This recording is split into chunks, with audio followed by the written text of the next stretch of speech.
Okay, Kyle Brandt is here, and we have been circling this movie ever since you and I got to know each other. Oh, yeah. Was this number one on the list? What was number one on the list for us to do? This is way up there? You know what's great, Bill? It was either this or Cobra. It was one of the two. And I feel like those are cousins, if not brothers. Well, so literally we got them. Made by the same production company, a year apart. Over the Top came out in 1987, immediately became known as the greatest arm wrestling, truck driving divorce movie anyone's ever made. I don't know what the competition is. Kramer versus Kramer crossed with the Champ, crossed with Rocky, crossed with arm wrestling. Want to start there?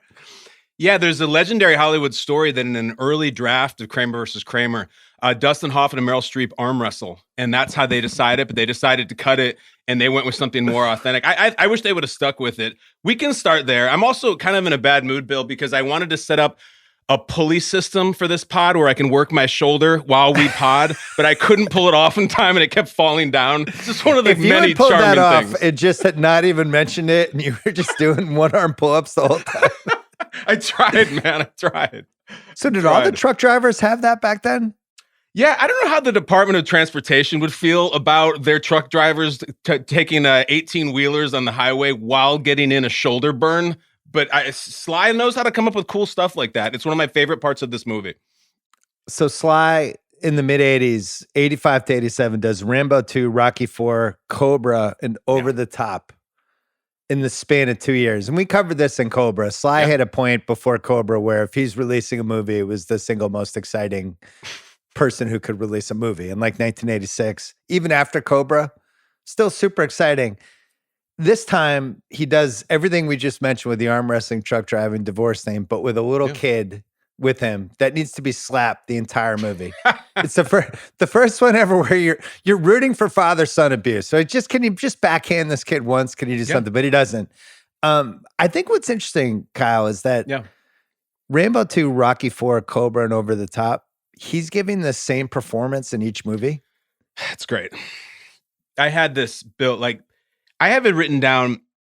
Does Sly do any acting in this movie? Does he even do a single fucking moment of acting? And that includes a moment like right out of the final day of drama school where he is confronted with the news suddenly that his wife is dead. And he just goes like, oh, he doesn't act for the whole movie. He makes no choices. It's nothing. He scales it back. This really started with Rambo 2, and then he's just like, I wonder if I can just do this for the next few years. I think he realized eventually it was a mistake because in Tango and Cash, he tries to be like kind of jovial, sarcastic Sly, puts like glasses on and a suit. Cliffhanger, it's a version of this character, but it's also, we want to see the pain. In this, it's just clear it's a paycheck movie. This was also the first Stallone movie that lost money, I think since Victory. He'd been on a hot streak where he was at least breaking even or making shitloads of money. People did not like this movie. It led to a slide for our guy. Yeah. Where does it take us? It goes bad places. Give me the rundown because I love mid-'80s Stallone. It's like it's some of his worst, best movies. And it's when obviously no one was checking him on anything. Like, Sly, it's just your world. Make whatever you want. Say whatever you want. In Cobra, get a slice of pizza out of the freezer and cut it with scissors for no reason. Just do whatever you want. But it goes bad from here. Give me the rundown after this. I don't know where you wearing the over-the-top hat? What's going on up there? Yeah, I got the over-the-top hat. I got the exact hat. In fact, I probably should have turned it around, right, to start the pod. But yeah, I have the hat. So where would you buy that on where'd you get it? Website? eBay? Here's what it was. Last year in the NFL world, Over the Top was huge because of Tyson Bagent, the Bears quarterback, whose dad, Travis Bagent, was like a real-life Bull Hurley or Lincoln Hawk. So last year on Good Morning Football, I was Lincoln Hawk for Halloween. So I found it online. Like if you Google Lincoln Hawk hat, there's a whole bunch of them out there. So I got it and I cherish it. I mean, there's a lot of reasons why you're on this podcast, but that has to be in the top three. That you're just saying, I have the over-the-top hat. Yeah, sure. So Rambo 3, 1988, which made almost $200 million, but was bad. Yeah. Lockup, 24 million spent, 22 brought in. I like Lockup and don't think we probably won't be seeing it on the Rewatchables at some point. Tango and Cash, we've already done Rewatchables, broke even. Rocky 5 spent 42, made 120, but even Stallone now is like, Yeah, it's I rough. hate that movie. That's why I made Rocky Balboa. I ruined the franchise. Make the right. Oscar spent 35 million, made 24. That was 1991. And then Stop or My Mom Will Shoot. Yep. Cost 45 million and somehow made 71 million, which I don't really understand. But Estelle Getty from Golden Girls, over. They liked their. Yeah. They liked their. Can I ask you a question, Bill? Like for Over the Top, when you rewatched it for this pod, when was the last time you had seen it prior to the rewatch? Because for me, it had been a very, very long time. Unfair question because it's on Pluto and Tubi and cable a lot. And you click? If we're getting close to the arm wrestling scene, it's like we might be in Vegas within 10 minutes. I'm probably sticking around I think the last 35 minutes of this movie is unassailably great. It's awesome. I'll defend it to the death. Great. First 55, 60 is rough. Tough. I'm not going to lie. It's rough. It's tough. I can only imagine producer Craig at like the 45-minute mark going, what are we doing? How is this a Rewatchables movie? But then it just becomes amazing. Yeah, I hadn't seen it in so long. I watched it a ton as a kid and then a lot in high school. I had literally been over 10 years since I'd seen the movie before the Rewatchable. And on my rewatch, I was like, God, this is fucking tough to get. This kid won't shut up. And there's so little arm wrestling. It's just that sweet, sweet nectar of the final 30, 35 minutes makes it all worth it. It's very similar to the Rocky II blueprint. Where Rocky 2, the first 6 minutes is just Rocky 1 again, the end of Rocky 1. Yeah. Then it's got that Frank Stallone. Dun, dun, dun, dun, dun, dun, dun, dun, dun, dun, dun, dun, and they're driving to the hospital. We get Creed goes into the hospital room. Yeah. Did you give me your best? I did. And then it's like, cool. And then for an hour and a half, it's awful. Long wait. And then she comes out of coma. It's great. Mm-hmm. That's this movie. This movie's bad really for about 40 minutes. And then the payoff is unbelievable. Is this the unintentionally funniest Stallone movie for you?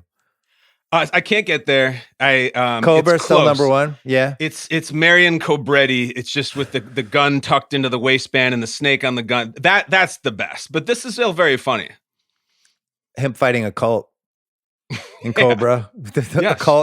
A cult that stands for things that we're just apparently not going to find out about during the movie. They stand for banging axes together, and that's it. And they have a knife that has spikes on it, and that's all you need. And there's a laser gun, and it's awesome. It's still Cobra. I would, Bill, at some point, I would re-Cobra if we really needed to re-Cobra. A double Cobra? I'd double down. I would. So Lincoln Hawk, he does dispense some advice in this movie. Yeah, go on. You were born to win, but to be a winner, you must plan to win, prepare to win, and expect to win. Okay. I wish somebody would tell Nick Sirianni that. Hey-o. All I could say is I made a mistake. I know that. Sometimes that happens in life. We all make mistakes, but it won't happen again. I wish Nick Sirianni would say that after whatever happened at halftime. This was the enduring advice of the movie. The world meets nobody halfway. Yeah. When you want something, you got to take it. Now, what's weird is Kenny Loggins does this song for this movie called Meet Me Halfway. Across the sky. Which is diametrically opposed to the rest of the movie. It's like the world meets nobody halfway. And then Kenny Loggins like, meet me halfway. So did he know? Did they fuck up in the translation? What happened? That's a great point. Kenny didn't even really get the idea that no, Ken, don't meet me halfway. Yeah, That's not how it works. That should have been the name of the title. Yeah, don't meet me halfway. And it's obviously that Stallone feels so strongly about it. It's as if he saw the world doesn't meet you halfway, like sewn on a pillow somewhere. Yeah. And he was just like, well, it's fucking mind-blowing. And I want to make a whole movie based on it. And he says it 6 times. The song's in the movie 50 times. And it's like, listen, it's fine. It's not like the most poetic thing I've ever heard in my life. I don't even know if it's true, but he loved it, obviously. And that's why we're here. The world meets nobody halfway means you have to take the bull by the horns. It means you got to go. You got no half measures. Like you're not going to get any breaks from life. You got to do everything yourself. It's really cheesy. In fact, Bill, what's funny about your reference is that I know for a fact that Nick Sirianni is a huge Sly Stallone guy, like huge. He loves the Rocky movies. He wears like Rocky t-shirts, Philadelphia, all that stuff. So I bet he has seen this movie 50 times and has probably told the Eagles that life doesn't meet you halfway. I bet. probably after the game yesterday. The other Lincoln Hawk advice is turning your hat around gives you strength. I don't know if you want to do that when we get to most rewatchable scenes, but it's like a switch. It's a superpower. So Stallone did not like the movie after it came out. Distanced himself from it a little bit. Said later, if he directed, he would have set the movie in a more urban environment, dumped the pop music, and made the Las Vegas finale more ominous, which I don't even know what that means. There's a reason he made this movie. They offered him $12 million, which was a record. So people talk about Demi Moore with Striptease when she made $20 million. People are like, oh my God, $20 million. And Stallone broke every record with the $12 million. And the story behind it was and there's this great documentary we're going to talk about in a second, but they offer Stallone $10 million. And the agent goes, $10 million? He wouldn't even do it for 12. And they're like, well, what about 12? And the agent's like, okay, fine, 12. So Stallone signs up for 12. Stallone said years later, Menachem Golan kept offering me more and more money until I finally thought, what the hell, no one will see it. Little did he know 37 years later, we'd be doing an hour and a half long podcast about it. Damn right. But the key to this is Golan and Globus, the producers. Golan directs it. So they made a documentary about these guys, which I asked you to watch. You can find it on Amazon. It is called Electric Boogaloo, The Story of Cannon Films or something like that. And what I didn't realize, because we'd seen them in these things and we've talked about them in past rewatchables, we were like, was this an Israeli arms dealer, like front? These weren't real people. Not only were these real people, Golan was the father of Israeli cinema. And then for whatever reason, moves into the 80s into softcore and action movies. And they just make so many movies over the 80s. So many movies that I had no idea they made. They made 31 movies in 1987. They made Last American Virgin, Runaway Train, Barfly, Street Smart. Those were the good ones. They also made Bo Derek and Bolero. They made all the Lady Chatterley Lovers movies. They did multi-part movie deals with Chuck Norris and Charles Bronson. So 3 Death Wish movies, 3 Missing in Actions. I can go on, but did you watch the documentary? I asked you to. Did I watch it, Bill? I can give you the tagline for The Last American Virgin, which is "See it or you'll be it." And I'm like, that's fucking witty as hell. I'm ready to do rewatchables on Lemon Popsicle. Anytime you're ready, we can do the Lemon Popsicle pod. It would be a great one. Bring Van on. I want to do it with him. It's that movie is horny as hell. I loved that doc. It's if you're listening and like Canon Films doesn't quite register for you, like a shitload of movies that you care about, like Van Damme movies and Stallone movies, and then they did the Dolph Lundgren He-Man movie, Delta Force. all that stuff, like cool action movies that matter in this batshit doc that is required watching, I think now. Yeah, you don't see a lot of movie studios embrace a philosophy, and their philosophy was nudity and action. Those are our sweet spots. They made I didn't remember this, but they made a futuristic musical in 1980 called The Apple, which was set in 2025 Tel Aviv. And they showed clips from it in documentary. And it's out and out, flat out insane. They thought it was going to be their Tommy. Right. He was trying to model it after like futuristic Tommy. It didn't work. And then that just led to this crazy action softcore run they had. And they definitely had a business model. And they were always borrowing money and always basically Ponzi scheming it, leading to Over the Top, where it's like, all right, we have to get a bigger star than Chuck Norris, Charles Bronson. Those guys are getting old. Let's get Sly. They fund Cobra and get him to do Over the Top, which for some reason Golan's like, you know what? This is so important. I'm going to direct this one. And even though it only directed like 3 movies. And the writer tells this great story about Over the Top, whereas the credits roll and Lincoln Hawk's holding up his son, he's like, and I was crying. I had tears coming out of my eyes. And the producer goes, aha, I got you. And he goes, I'm crying because I know my career is over. But he's full of shit. We like Over the Top, right? I mean, I'm still into it. That story really hurt my feelings. Same. You know what I learned? First of all, it's hilarious. They made Superman 4, which is one of the worst movies ever made. Yeah. And you understand why from thing. It was supposed to be 30 million. They ran out of money and they made it for like 15 million. And they're just cutting corners left and right. Terrible.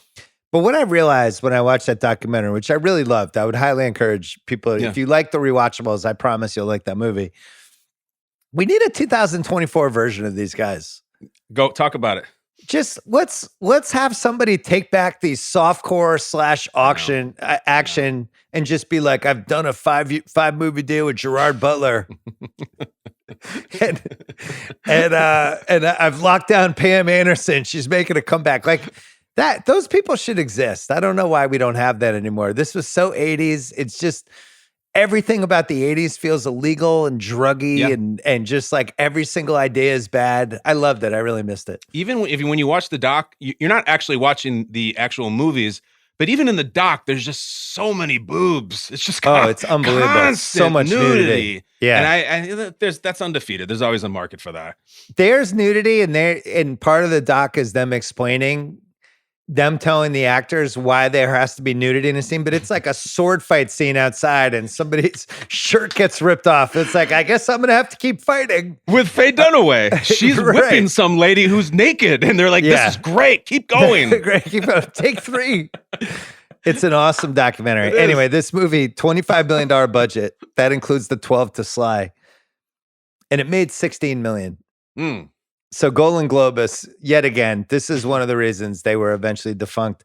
It came out on President's Day weekend, the same weekend as Mannequin with Andrew McCarthy. Hell yeah. Which beat it in the theaters. They lost to Mannequin with Andrew McCarthy. And Kim Cattrall. Bill, did you see Over the Top in the theater?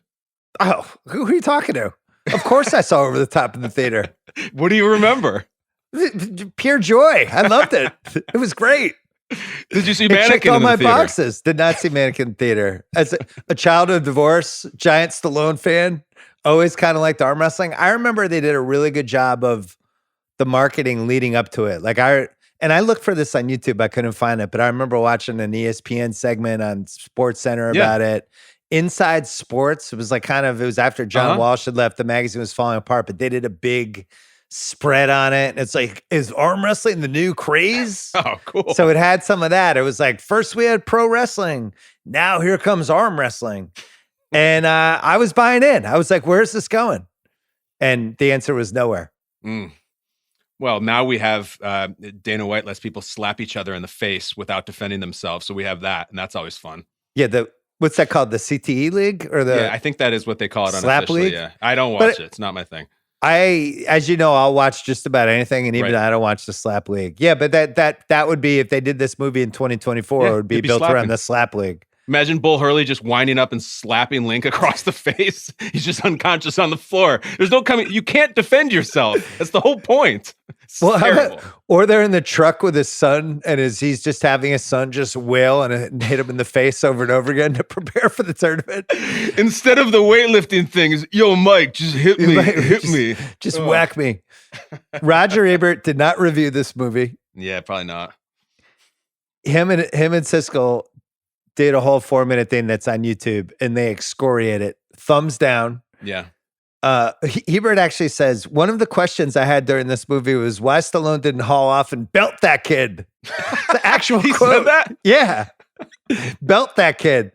And then he said, I would have liked this movie better if they'd forgotten about the wife and the son and the grandfather and Stallone and concentrated on the arm wrestling. So basically he's like, throw away the first hour. Yeah. Siskel says the kid is cloying, obnoxious, just not a good actor. Kid's like 10. He's just getting annihilated on PBS. I think the kid is a pretty good actor. I think the character sucks. Yeah, it's I think poorly the kid does written. an okay job. And then, if that was enough, they came back for their worst of 1987 show. Oh, they do that. And then they double dipped and went back in on how bad Over the Top was. So this was not a critically acclaimed movie. It was considered a bust by Stallone purposes. And yet, as so often happens with the rewatchables, started to make the rotation. It started to show up on cable. It's like, oh, and then it just, and I know all the beats. And the key is when that Sammy Hagar song comes on and it suddenly becomes one of the best movies of the 80s. When it takes it all. Yeah. Oh, it's awesome. It's so good. Watch with broken eyes till it's time to take it all the way. Yeah. Yeah. And if nobody's seen it, Bill sent me the music video, which is a Sammy Hagar music video with the movie clips in it. And it's great. Hagar's playing guitar barefoot with like the fans blowing on him. It's a great watch. Watch it. And he ends up arm wrestling Stallone. It's probably better than the movie, to be honest. It's good. So rewatchable scenes. Yeah. Hawk's first arm wrestling scene. They had to get it out of the way. Let's go. What, 12 minutes in? He's at a diner. He's just picked up his kid from military school. The kid's a complete dick. Hey, let's go get some food. Just happens to be the place all the arm wrestlers are hanging out for some reason. Gets challenged. Bull is there, or Bull Hurley is there. He's there just I don't know, doing a podcast. Maybe he's preparing for his live show that night.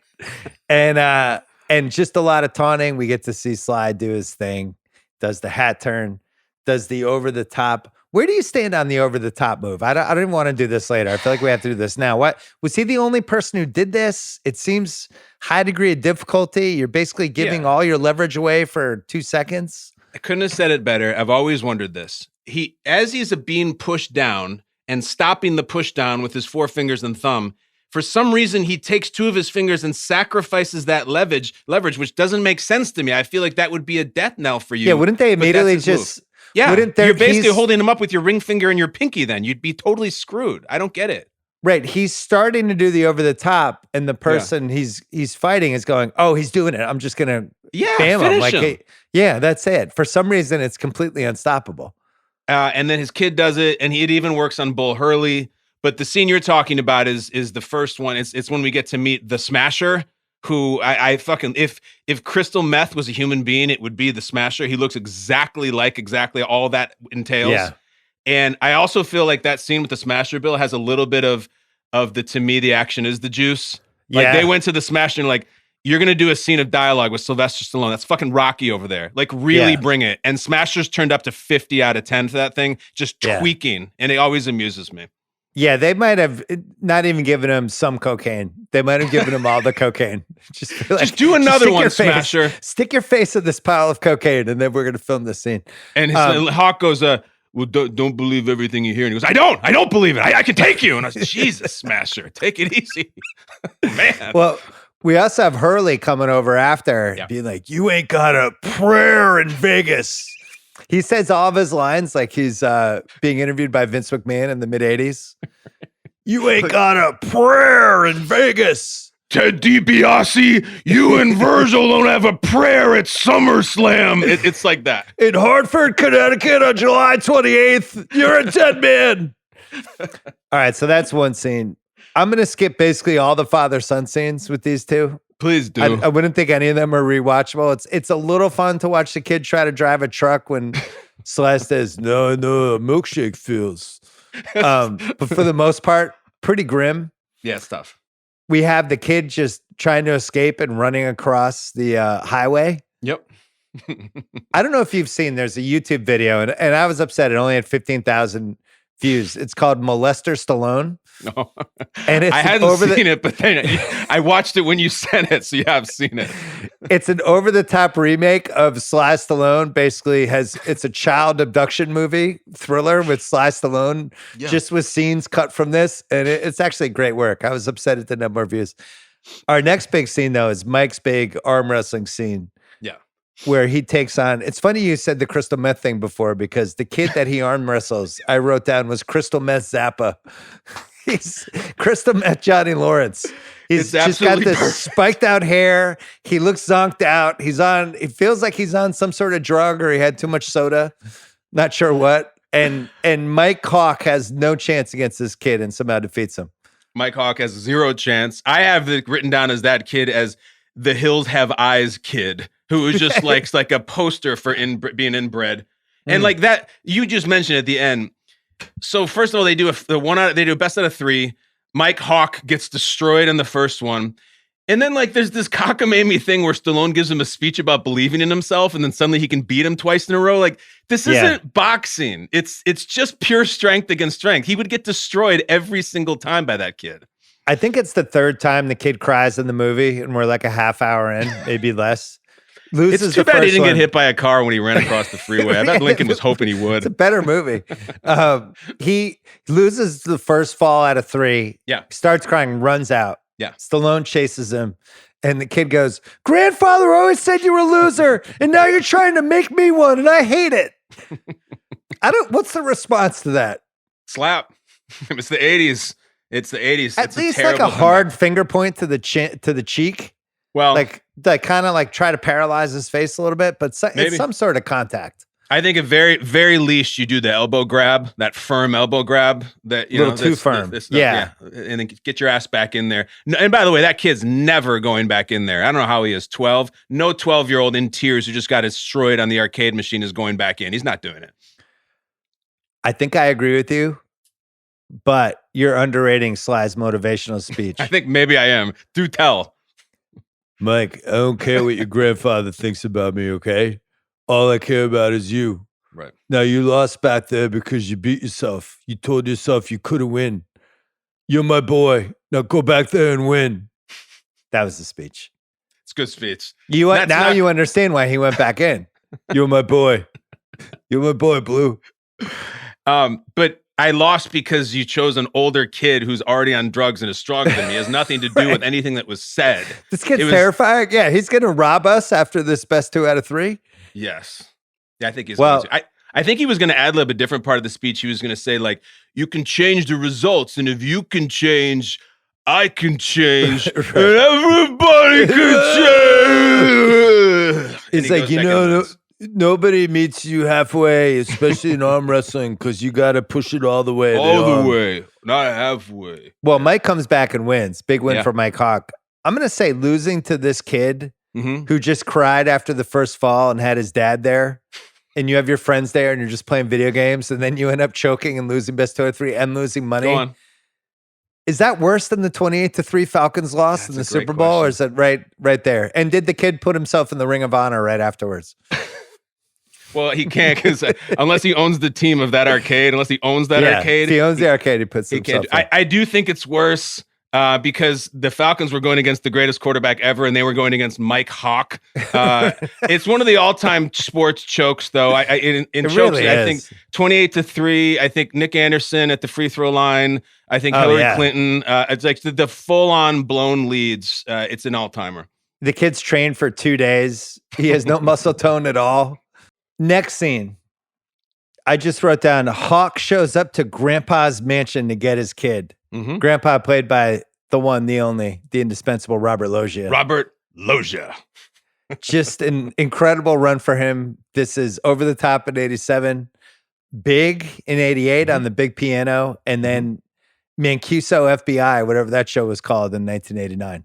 What is your number one like Loggia performance for you personally, Bill?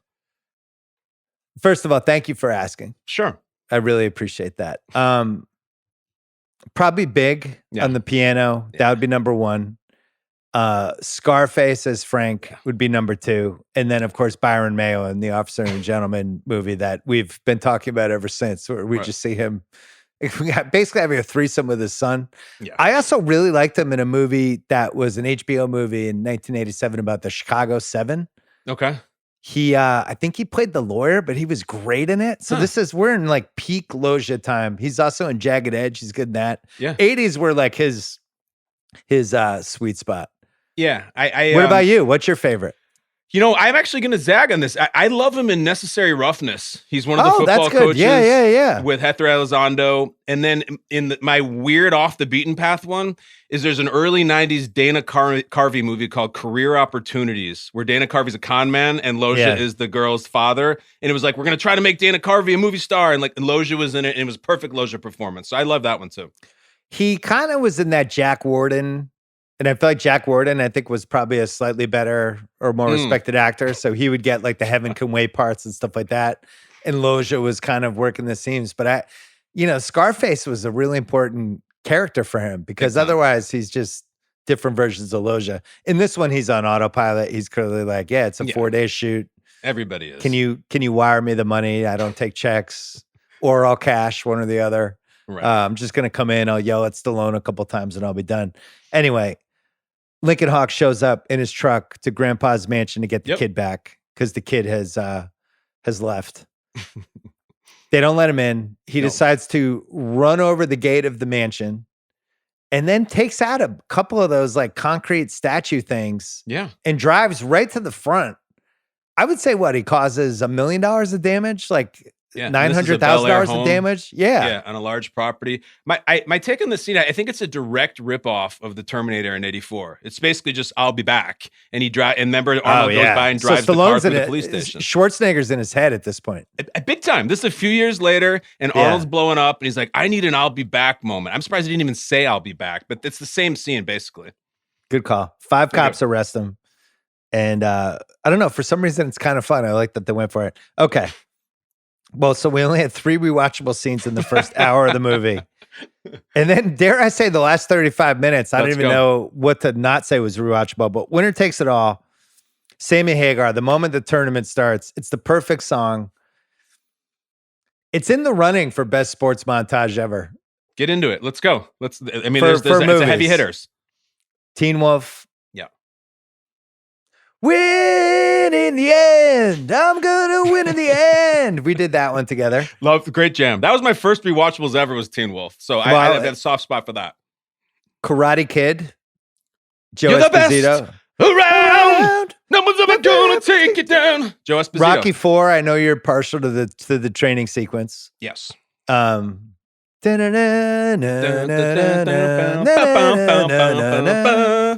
The best. The opening of Rocky III, which I think gets lost in this conversation with the Eye of the Tiger montage. Yep. And Clubber Lang going, somehow having the resources to go to 20 Rocky fights all over the world, even though he's fighting in some gym in LA. But I think that's the big four with Winner Takes It All. Is there one that you would add other than that?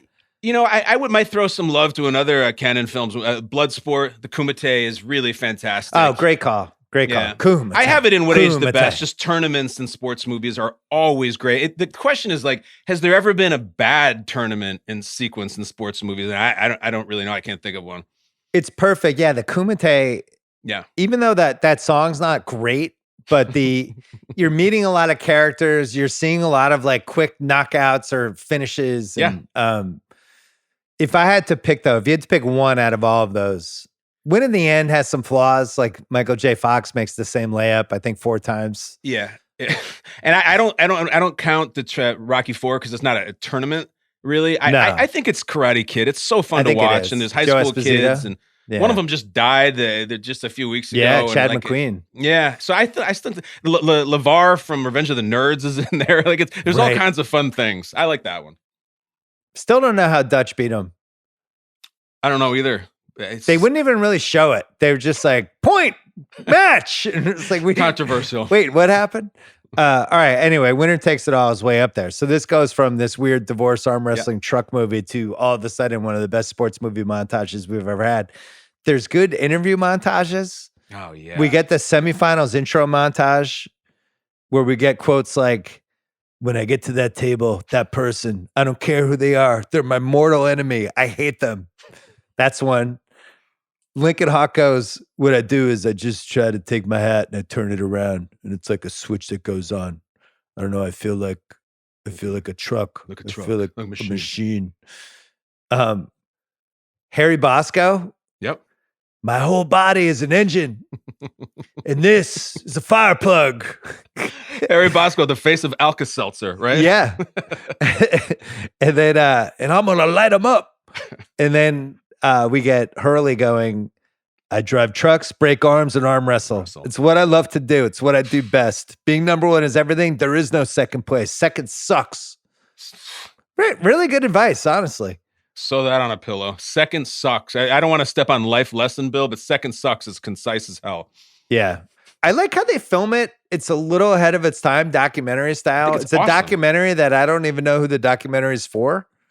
And it's out of nowhere. All of a sudden, they're sitting there looking off camera and sitting doing these formal interviews, and it really is pleasing to the eye. You didn't even need that in the tournament, would have been cool, but it really is cool that somebody came up with that. I love that part.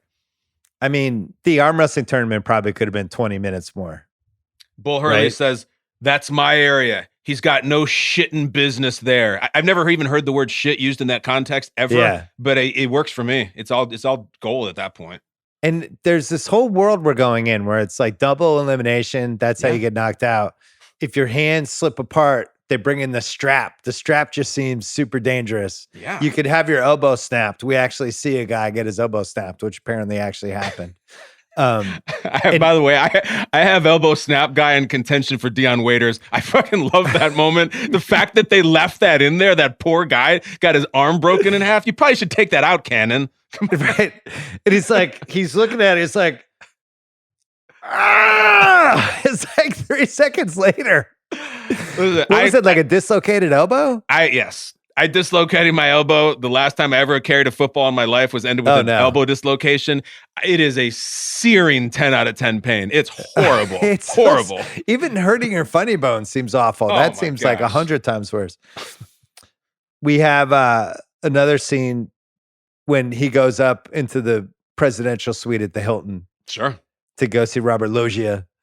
And Terry Funk is there as his henchman, preparing his henchman chops for Roadhouse 2 years later, and ends up throwing Terry Funk right through the glass doors after he tells Robert Loggia to stick his check. I'm going to come back for my son. Throws Funk through the doors. We're right into a rematch with John Grizzly from coming out of the Hilton suite.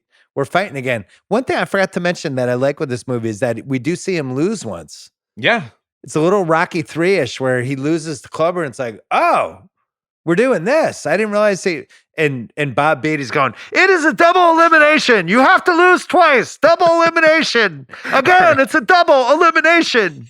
He's saying it over and over again. So we got to get into this now because I counted. He fucking says it 5 times. Wow. And it's not only that he says it's a double elimination. He goes, remember, it's a double elimination, which means if you lose once, you can still continue in the tournament. Did everyone get that? Even after he goes to the presidential suite, they've already hit it 4 times. They hit it again to remind the audience. It's unbelievable. I think Golan or Globus or Golan and Globus are like, could you make sure there's a double elimination just that the audience understands? I guess the test audiences are like, wait, I don't understand. Sly lost.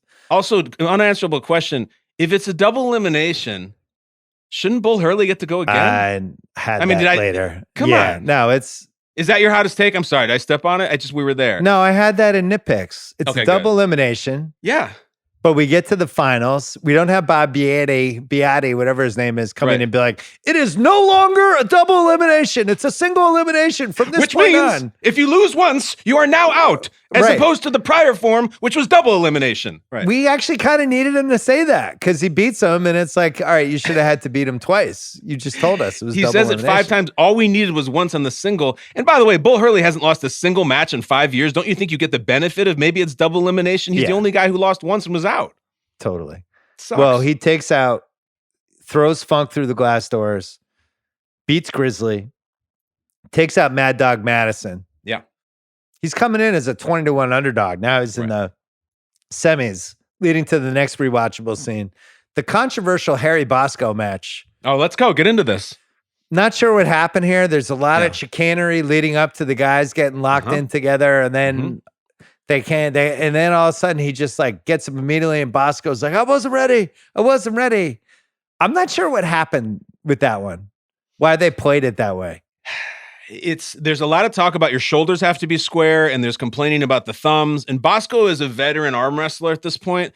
I have a take on that. It's a little edgy. That I hate that where the one officiating controversy in the arm wrestling seems to be the one black guy in the whole tournament, and he was the one who got screwed. There is an official who is a person of color nearby, so thank God. But otherwise, that's a bad optic. I didn't like that. Yeah, I mean, let's be honest, he's the only black guy in the entire movie. He is, yes. Yeah, we could just say now the Van Lathan Award for did this movie need more black people? The answer was yes, for Over the Top. I think Harry Bosco was the only black person in it. And then the finals. The strap is a great gimmick. Awesome. I don't really understand anything about arm wrestling, but I know that once the strap is in, this seems really dangerous for both sides. I don't know how that then leads to him being able to do the over the top with the strap, but he gives him the bloody nose, just hits him in the face. Yeah. He just keeps saying, I own you. I own you. He's got no other lines. He's like, I own you. See, I feel like you disrespect him. He also says, get in here. Right. He sounds like from Mortal Kombat. He sounds like Scorpion. And I like him when he calls him little man. Yeah. Bull's great. I fucking love Bull.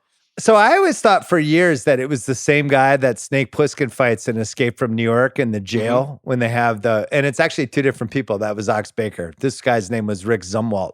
Yeah, but Zumwalt, I looked it up too. He fights Sean Connery in The Presidio. That's like one of his other more notable roles, but he's Bull Hurley. He passed away like 20 years ago, but he's Bull Hurley.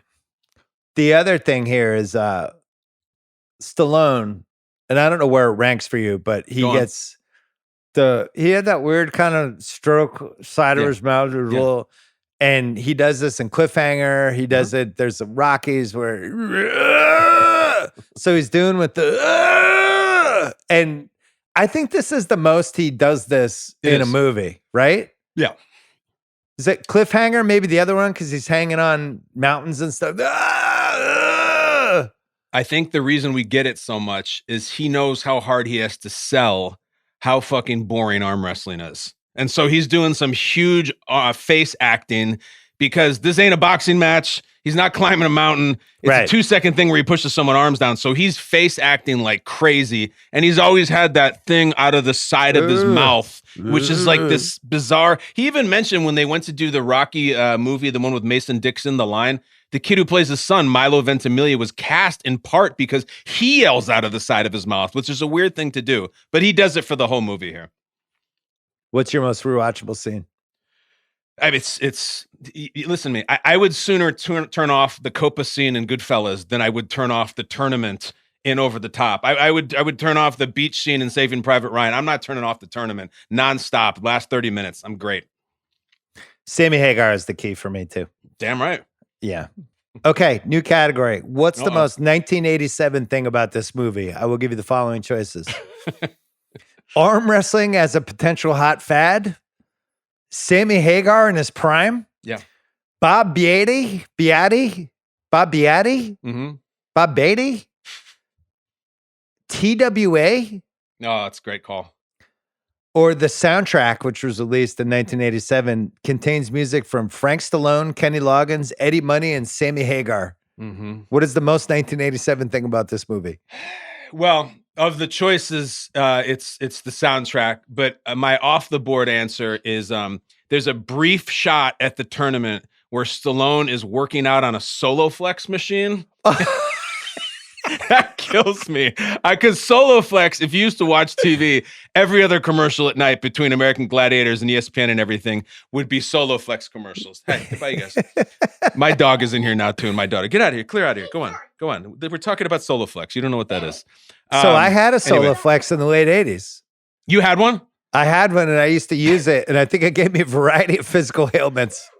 There were basically no instructions how to use it. Yeah. Yeah, you really had to be careful with that. I need you to get out of here. I'm trying. Okay, just leave her. It's fine. Just leave her. Just leave. Yeah, just leave her. Just go. All right. Thank you, my dear. Thank you. You're really sure? I'm positive. My dad had something called a Nordic Flex Gold, which was like the Genesis to Solo Flex's Nintendo. I think we had that too. Yeah. Yeah, you had it too?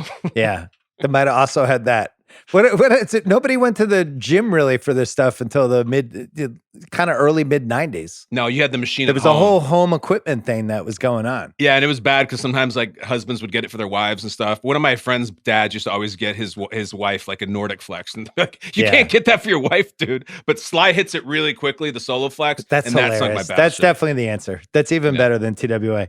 What's age the best? Betting on yourself.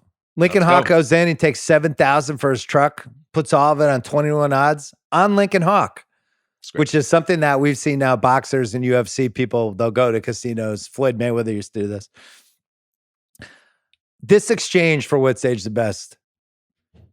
You know, if you're hungry, there's a great place up here for good steak. What do you say we stop? The son responds, sir, you're going to be the victim of cholesterol poisoning. Later in life, you'll just start to rot away. And Sly responds, you're just full of good humor, aren't you, Mike? Incredible. No wonder the writer was crying after the movie. Yeah, his career's over. Terrible. Yeah, he probably knew right then. What else do you have for what's age the best? I have a bunch. We already talked about tournaments. I think Bull Hurley is awesome in this movie. I think the casting of him, this random guy who's massive, who looks the part, And I always compare it, Bill, like Sly found Drago, right? He finds Dolph Lundgren and makes this permanent all-time amazing villain. And this is sort of a follow-up. My problem with Bull Hurley, I think we needed more of Bull. I think we had one quick scene where he's just like sort of a dick. Backstory. Yeah. Yeah, we needed See a him in the backstory. truck. And I think he needed to be more evil. And I like Dolph Lundgren, like Drago kills Rocky's best friend and then says, I don't give a shit if he dies. I think we needed him to be more evil. And my idea would be that he slaps the kid and the kid mouths off on him and then Bull Hurley backhands him and then like Sly tries to fight him and everything. Now you hate Bull Hurley. Right now he's just this like big fat truck driver who likes arm wrestling and talks shit to Lincoln. I think they needed to vilify him more. Or maybe he's working for the grandfather. Oh, he's working for Loggia. When he goes up to the suite in the Hilton, the presidential suite, Bull Hurley's up there. Interesting.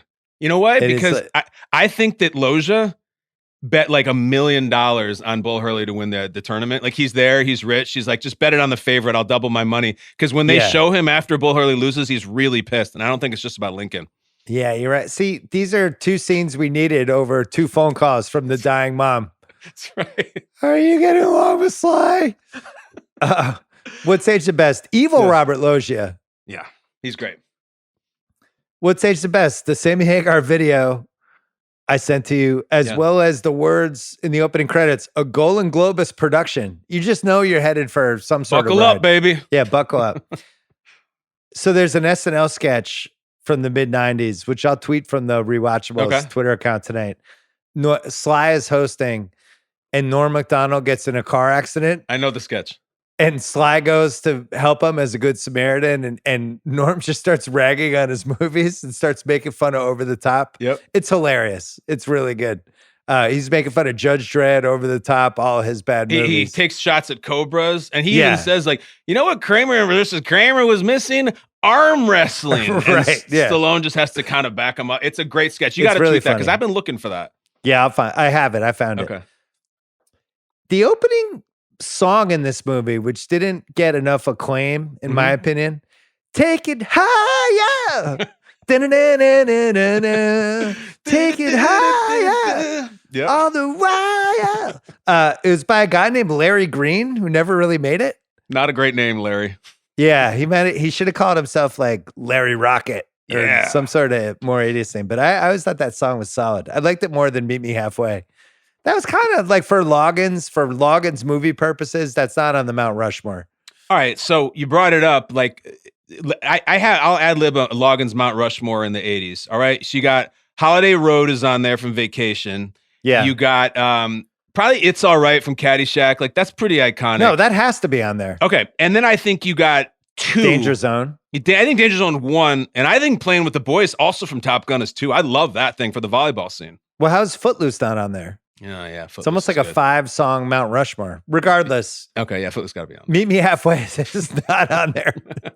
No, that song is kind of annoying. It actually sucks, and they play it 20 times in the movie. It's not. And then they do the instrumental when they're trying to do transitions. Yeah. But like getting Loggins in the movie was so big. Like he was the hit maker then. So it was like Sly and Loggins like were the top 2 billings. But the song he's done better. Stallone played characters named Marion Cobretti and Lincoln Hawk in back-to-back movies. This was just peak Stallone. Like, that name's not exciting enough. Can you make me a list of 20 other names and I'll pick one? And they're like, how about Lincoln Hawk? He's like, yeah, that's good. I like it. I like it. Yeah, like the president and like a bird. Yeah. What I like is you could flip the name and it could be Hawk Lincoln, and that would be cool too. What's aged the best? The double elimination reminders and the strap. Yeah. We mentioned those. John Grizzly, the beard guy. Yeah. Another great kind of wild card performance by him. Great. Stallone, slow motion grunt screams we talked about. So do you want to do anything else on the Lincoln forearm press machine? Or where do you get it? Is it homemade? Well, it occurs to me that if you're doing that mile after mile, don't you have a wildly lopsided physique? Like, isn't your left arm like totally underprepared and like subject to injury? Like, when I was a kid, I thought that was the coolest thing in the movie, and like I wanted to get that. Like when this movie came out, it was cool to have a car phone. Like that was considered like the coolest thing. But I thought that shoulder pull down thing was badass. I loved it. Still do. It would make sense that the right arm would be kind of completely out of proportion on the left one. All right, here's what would sage the best. Yeah. This is just me. It's a personal thing. Go on. Whenever people show up midway through a funeral, the funeral is already a half hour in, and they drop off flowers and look at the grave or the coffin, and then they just walk off. Like, what a heat check. Have you ever been at a funeral ever where somebody did that? Nobody's ever done that in a real funeral ever. It's a great call, and it's not even at the church. It's fucking graveside in the cemetery. Outside. There's an etiquette there. You don't walk in, drop flowers, and leave without even speaking. I don't care what kind of a pariah you are. That is purely a movie invention. It's a great call. You're right. Every time it happens, I laugh my ass off. It's just, I remember Luke Perry's last 90210 episode, his wife dies, and he goes to the funeral. Same thing. He just shows up halfway through, puts something on there, and just kind of walks off. The funeral's still going. It's just the only time it works is her husband. Kenny Powers walks in playing Candlebox on a boombox. Right. When he says he would be Goose because Goose dies in that movie. That's the only time I love it. Yeah, with the Candlebox song. I had one age the best. Yeah. And like you, Bill, I was raised with divorced parents. Seeing your dad do cool things is so magical when you're a little kid, especially if they're physical things. Like when he sees his dad beat the Smasher in that arm wrestling competition, he's trying to play it cool, but there's nothing like it. Especially like I live most of the time with my mom, and like if I went with my dad and like I would see him do something cool, even if it's like fix something or anything like that, is so enchanting as a kid. I loved it. Great call. The competitor whose elbow breaks. Yeah. He was a German national champion because they were filming an actual wrestling tournament during the filming of the movie. His name was Michael Boschiu. It was a real and unplanned elbow break. And I don't know. I guess everybody must have signed beforehand. You can use my likeness. Yeah. This poor guy, his broken elbows and for the rest of time on Pluto and Tubi. By the way, 2 places you can find this movie right now. And then, so it took me maybe 70 viewings to see this, but they have that ending. The camera kind of pans back in a faraway shot where Hawk takes his son finally. Yeah. And Loggia is there, and it's like I guess they're on good terms. You can see Loggia in this scene. I've never seen this. Yeah. Yeah, so it's kind of like, I guess they're okay. It's like when Johnny like brings LaRusso the trophy at the end and says, yeah, you're it's all a little bit like that, but it's like they must have cut it because the dialogue wasn't great or something. But anyway. I didn't know All right. Some quick ones. Well, the last time you were on here, you came up with a new category, the Fortune 3-clap award for most gifable moment. It's got to be Stallone flipping the cap around, right? Yeah. Seen it all the time. I used it today on the Rewatchables account. It's great. It's for his match against the Smasher in the bar when he turns it around. And it's just anytime it's like go time to do something. Yeah. You know, you got to go even do something with the kids, or set your fantasy lineup, whatever, turn the hat around. It's like perfect gif. Great Shot Gordo Award for most cinematic shot. This was directed by Menachem Golan, a producer from another country. I'm not sure if there was a lot of cinematic shots, but the ending wide shot, I guess, is okay. I've never said this for, I think, any category in any episode. I don't have one. I don't have a Great Shot that's fair. Gordo. That might be the right answer. One. Den of Thieves, Benihana Award, scene steal and location, the tournament. I think it's the Vegas Hilton. They could have faked Vegas, and they did a lot of. They did it. They went all out. Yeah. The Kid Cudi Pursuit of Happiness or Best Needle Drop is obviously Winner Takes It All. By Winner Takes All as the tournament kicks off. It's awesome. Little backstory. What do you got? John Wetton, the lead singer of Asia. What about him? Asia's had a lot of hits. Sure. Right? Heat of the Moment. Yeah. So he did Winner Takes It All, and they decided his voice just wasn't like kind of aggro enough, and they re-recorded it with Sammy Hagar, and the rest was history. So the song existed. The lead singer of Asia, a yacht rock Mount Rushmore band, just pushed to the side for our guy Sammy Hagar. Bill, this is called doing the work on your part. Thank you. I did a lot of research on this. Got to do the work. Big Kahuna Burger Award for best use of food and drink. What do you got? I think it's an annoyingly hypothetical one. I wanted to see that steak that Lincoln wanted. I had that too. I think it was the T-bone. I think it was huge, and the little kid wanted tuna on whole wheat. So we didn't even see it, and it still is the Big Kahuna Burger Award. The hypothetical steak. I like it. Yeah. Butch's Girlfriend Award, the weak link of the film. Yeah. It's the hospital scenes with the mom. I have no idea why they did it this way. They're two of the worst scenes in any Stallone movie ever. The actress isn't good. She's just like, Who is that lady? Susan Blakely. Yeah, I don't know anything she was about her. around. She was in a bunch of TV stuff, 70s, 80s. She's just Okay. on the phone. Hey, honey, are you doing all right? And it's Yeah, just, it's I bad. can't believe they did that.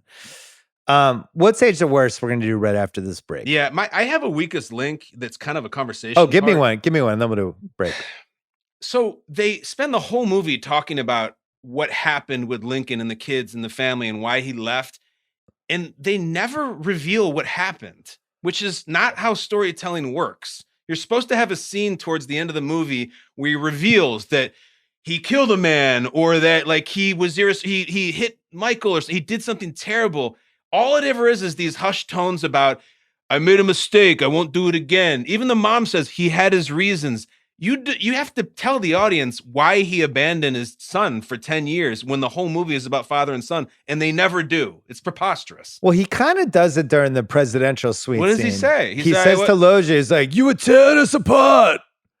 So it's like, so you left because your father-in-law was annoying? Yeah. So you just abandoned your family for 10 years? Need a little more. You're trying to get us to buy into this father-son story. I'm completely lost of what the biggest part of the backstory is. They did no payoff. It's very strange. I'm glad you brought it up. I had it in What's Age the Worst. I just don't understand. They just kind of yada yada. Yeah. This guy ditched his family for 10 years, and the reasons were he didn't really like his father-in-law that much. It's like, not an awesome reason. It's like, you wrote some letters. I wrote you letters. There's a lot of people who hate their father-in-laws. Like, you don't just leave. And also, like, this is not 1935. You can call as well. You don't have to just write letters. There's telephones in the 80s. It's just letters. That's it. It's terrible. Also, he's still calling her his wife. Like, he goes to the hospital, he's like, I'm here to see my wife. But they haven't been together for 10 years. She didn't date anyone else? Great call. All right, what's age the worst? So the attempted kidnapping scene, 3 of the Loggia henchmen try to kidnap the son, and it's just ridiculous. I can't believe it's in the movie, and Stallone saves them. He uses his truck, and I just don't understand why that had to happen. I feel like they needed a little action, and then we need Sly Stallone punching some people. Let's crowbar some bullshit in there. We try to abduct him, and we have a brief chase scene. It reminds me a little bit of when Lester Diamond gets beat up by Sam Rothstein's guys in the parking lot outside of the diner, but they just take him, and there's a brief chase scene. It seems very forced. Terrible. You mentioned Stallone's acting in this movie and how autopilot it is. He doesn't do anything. Even his confessionals are bad, and that should have been like the easiest part. You're where he right. does tell you the truth, the truck, the most important for me, it doesn't matter if I become the champion. I need the truck. I need the truck. Sly, we're paying you $12 million. Just give us something here. I'm not expecting the best. You got nominated for best actor in Rocky 1. Like, you can't do one more take. Like, I know. He's just cashing the money. What's aged the best, Bill, is you referring to those scenes as the confessional scenes in full real world parlance. Oh, that's true. Exactly, I did that just for you.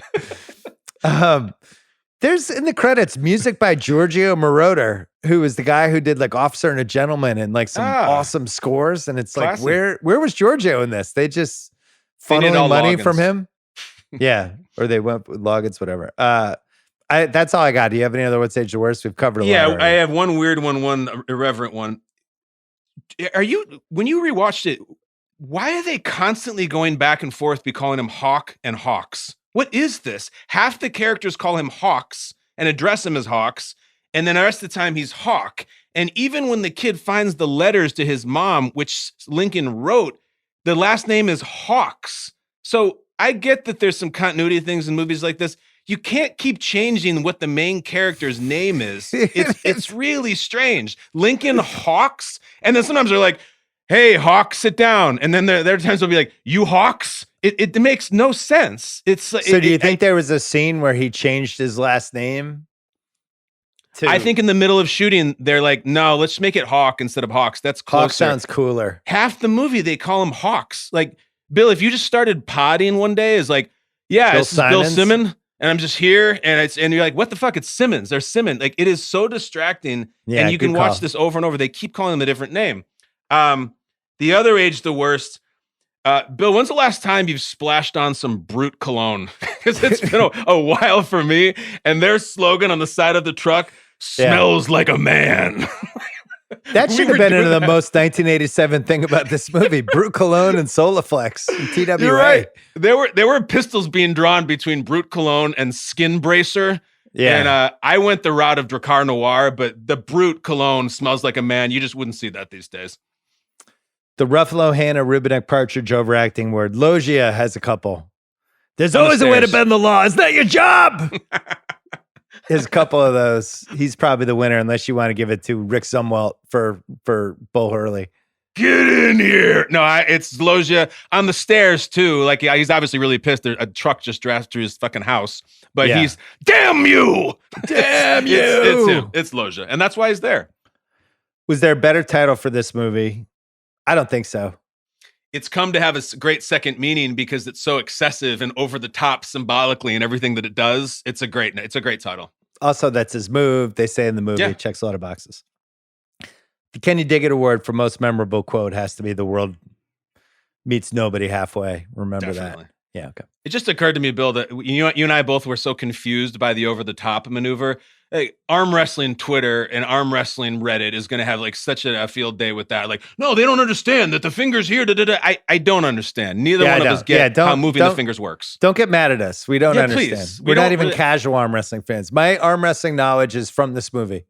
Yeah, and I haven't personally arm wrestled. I think since like maybe 6th grade. So I don't know anything about it. Very fair. The CR thinks Luke Wilson could have been Harrison Ford. Hottest take award. You go first. All right, this one's pretty easy for me. Lincoln Hawk is definitely the villain in this movie, like without a doubt. If you look at it through this perspective, this person who totally abandoned his wife and son has clearly been to jail multiple times based on how relaxed he is in jail. He's asked by the kid point blank if he's still dealing drugs, which he doesn't deny.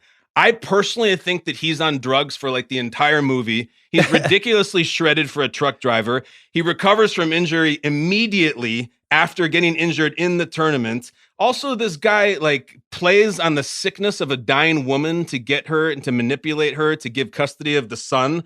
I think the Loggia's right. You're a deserter, plain and simple. Loggia's raised this kid, paid everything. He loves this kid. Yeah. And this jerk-off drug dealer, absentee father, tries to take him. I think he's the villain, and I see it that way. Incredible take. I was trying to think of like a word, because Johnny Lawrence ended up being like this too, which was about Cobra Kai was about. Like, he's the villain, but he's actually not the villain. He was actually maybe the opposite of the villain. It's maybe it's some word with villain in it. Like,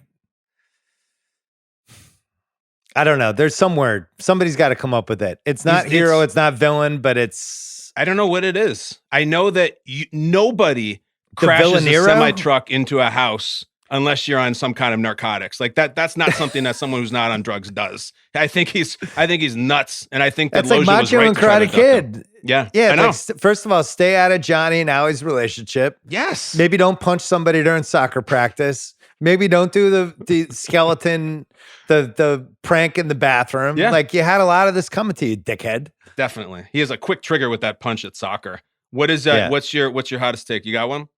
I do. Are we sure this actually wasn't a really, really good elite little kid movie performance? Get into this. Go on. Let's go. The kid's supposed to be an asshole rich kid. He nails it.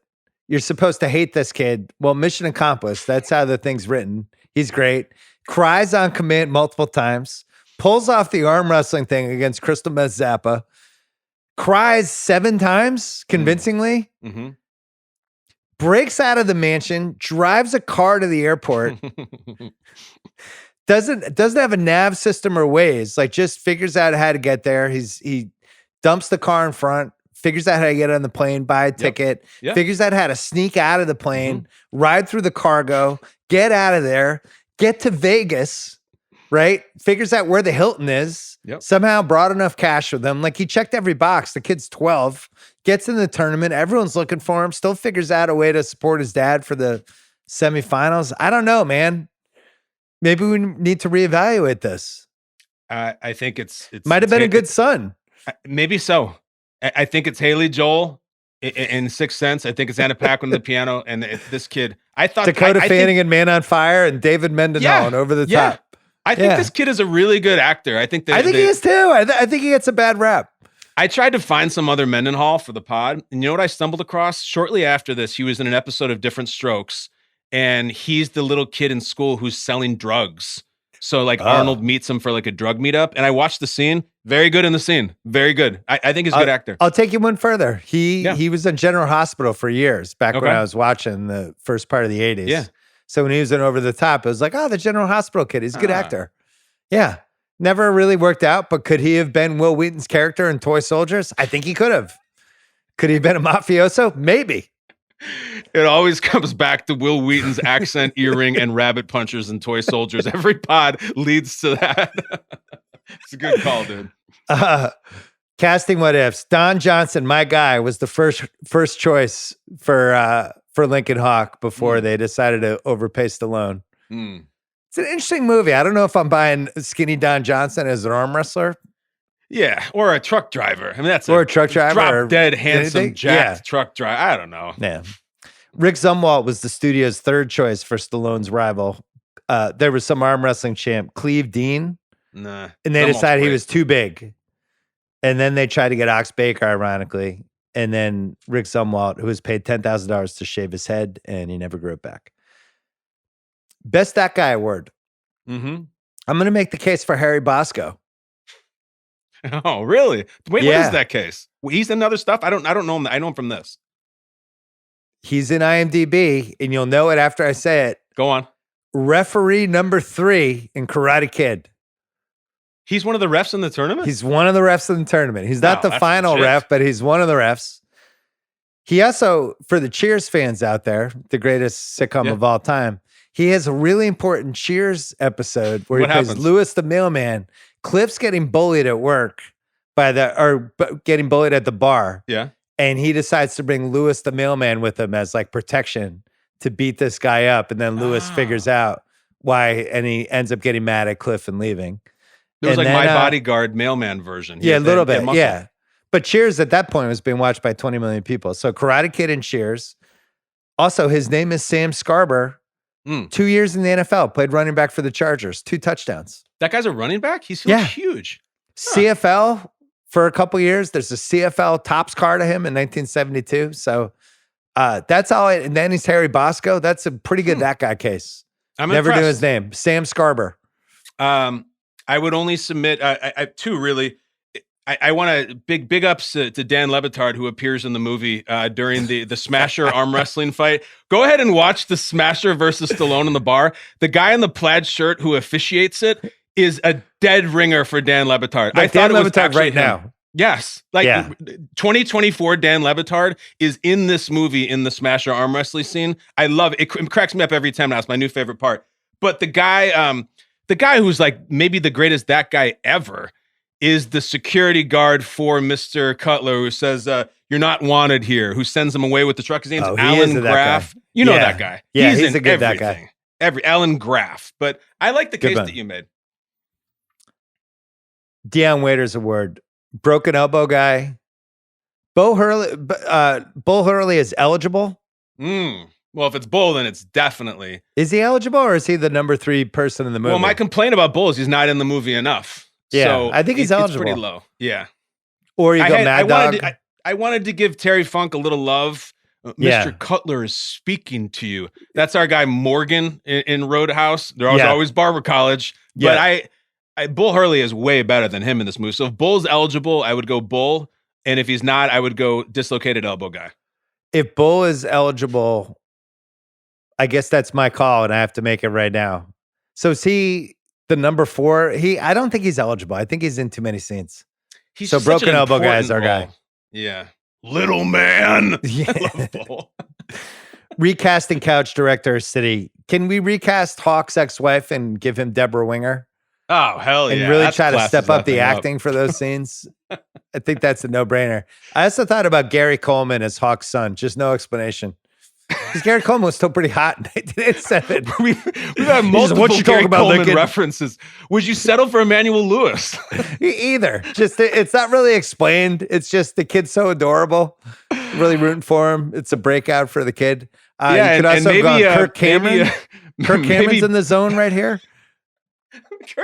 Mike Seaver would be great. Why not? Why don't we have Tattoo from Fantasy Island come in? Tattoo? I don't know. He's stunt casting for Mike Hawk. Kirk Cameron would have been awesome. He was doing vice versa with Dudley Moore at the time, I think. Yeah. Body switch. Not? Yeah.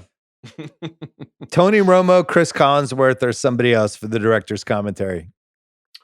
I gotta go back to my guy. I'm gonna do Gus. My cock, young fella, hanging out crying like a bitch in the parking lot. Oh, best 2 out of 3. Ha ha! I had Gus Johnson right there. I had him as well. Yeah. Same one. Young My fella. God! He is lighting this on fire. They're in the strap. He would have gotten so excited for the strap. I know, right? The strap. The strap would have lost. Gus would have lost his mind. I think that's a great call. All right, half-assed research. Loggia's mansion in this movie, which is 750 Bel Air Road in Los Angeles. Feel free to Google Earth it. Also, the home for the Clampett family in the Beverly Hillbillies. Oh, cool. Yeah, there you go.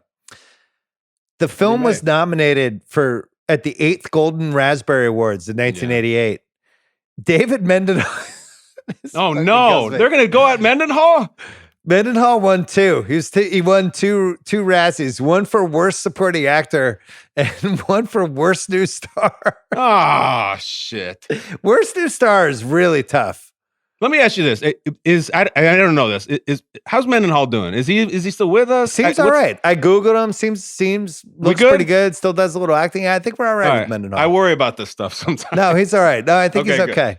I love you. And Dave. then Sly Stallone nominated and lost to Bill Cosby for worst actor for Leonard Part 6. Part 6? Yeah, sure. Which was an awful movie. Yeah. Rick Zumwalt became an alcoholic after this movie in his early 30s, but then joined a clean and sober fellowship and started working with substance abuse people for the last 10 years of his life and died in 2003 after suffering a major heart attack. Okay. So they created an actual over-the-top arm wrestling tournament to coincide with this movie. They had a qualifier in Beverly Hills, August 1985. Competition, North America, Europe, Israel, Japan. Cool. They had the finale in July 1986, which was an 18-hour marathon tournament at the Las Vegas Hilton. They filmed all of it.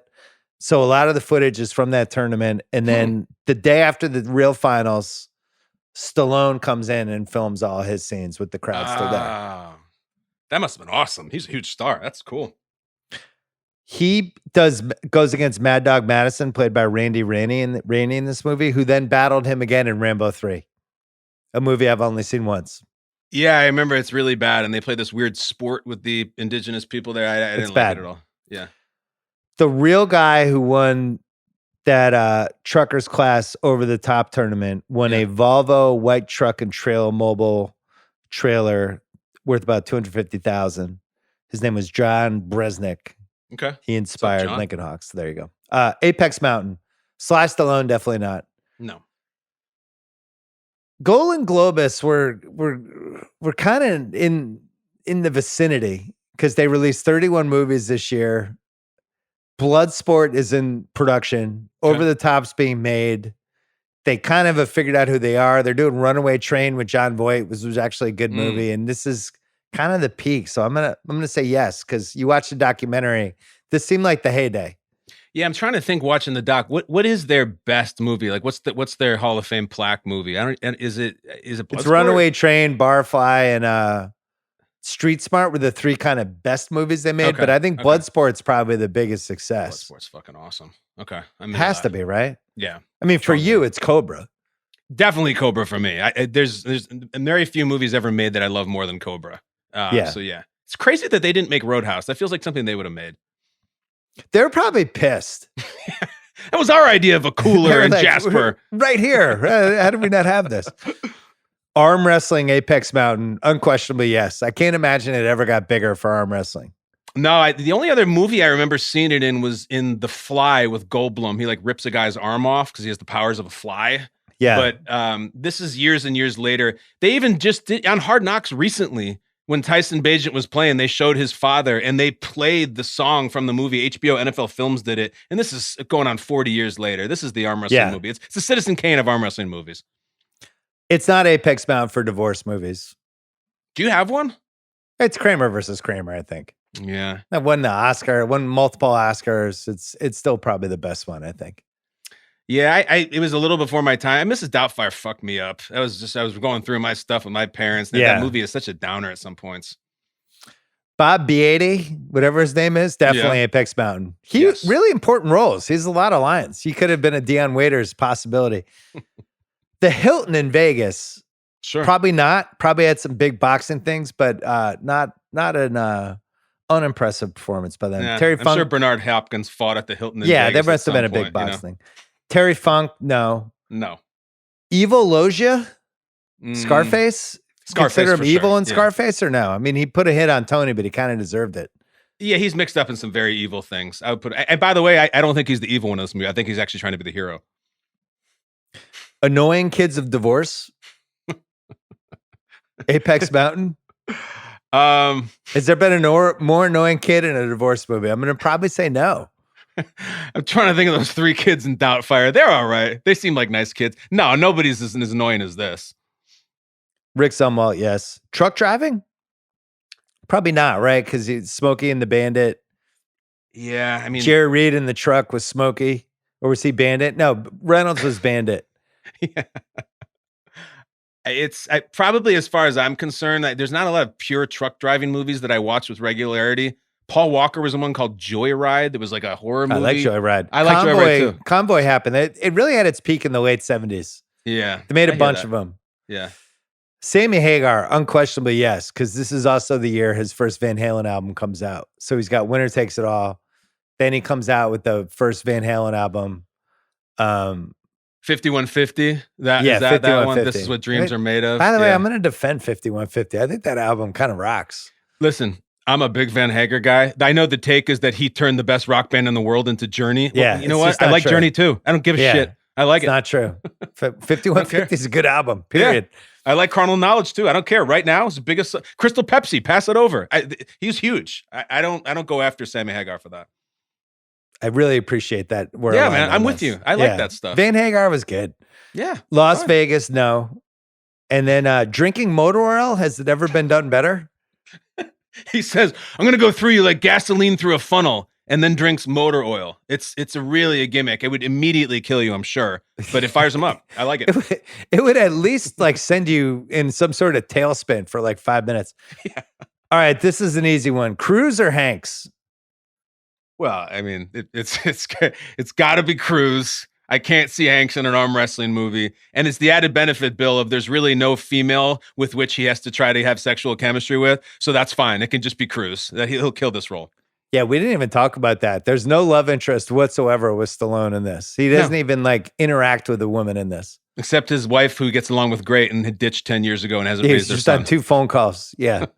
He's Brigitte Nielsen would get mad if I have a love interest in this. This was prime Brigitte time.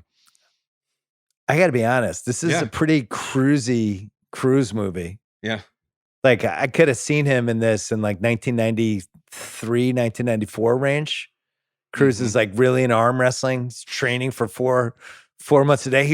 There's stories about how he was actually arm wrestling the best arm wrestlers, and they can't believe how good he is. He plays Mike Hawk in the sequel, older Mike Hawk. Oh, Craig, I like that, Craig. Yeah. Good job, Craig.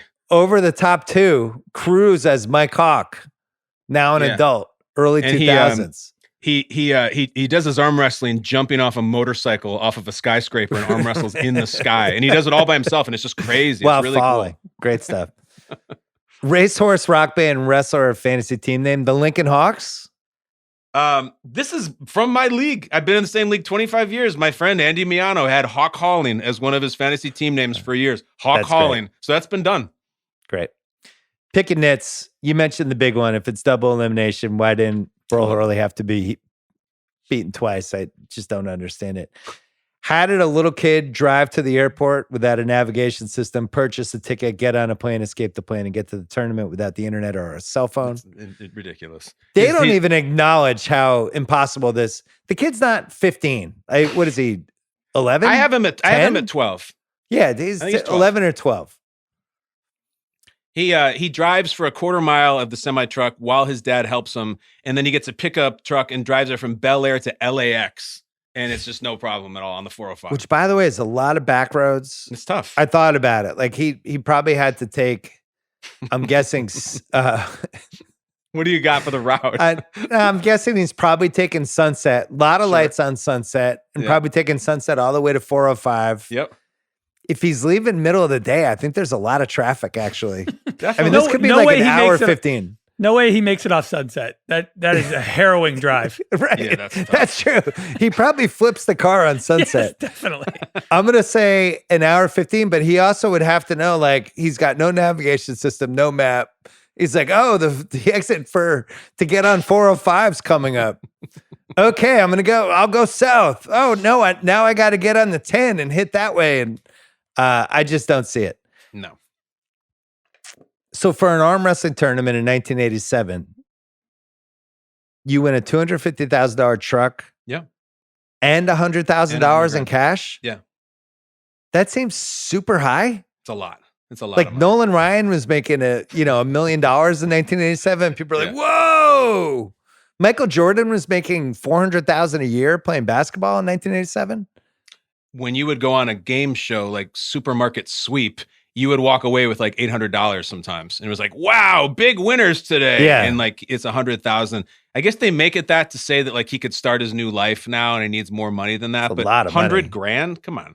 It would be funny if Over the Top 2 was, he's like, now he's back into drug dealing. now he has enough cash to finally buy the cocaine stash from the Colombians. Over the Top 2. Sicario. So the grandfather, what's he doing all day? Just a rich guy with henchmen. What's his job? He's some sort of magnate. Like a bond, like he's like a Michael Milken selling junk bonds. What's he doing?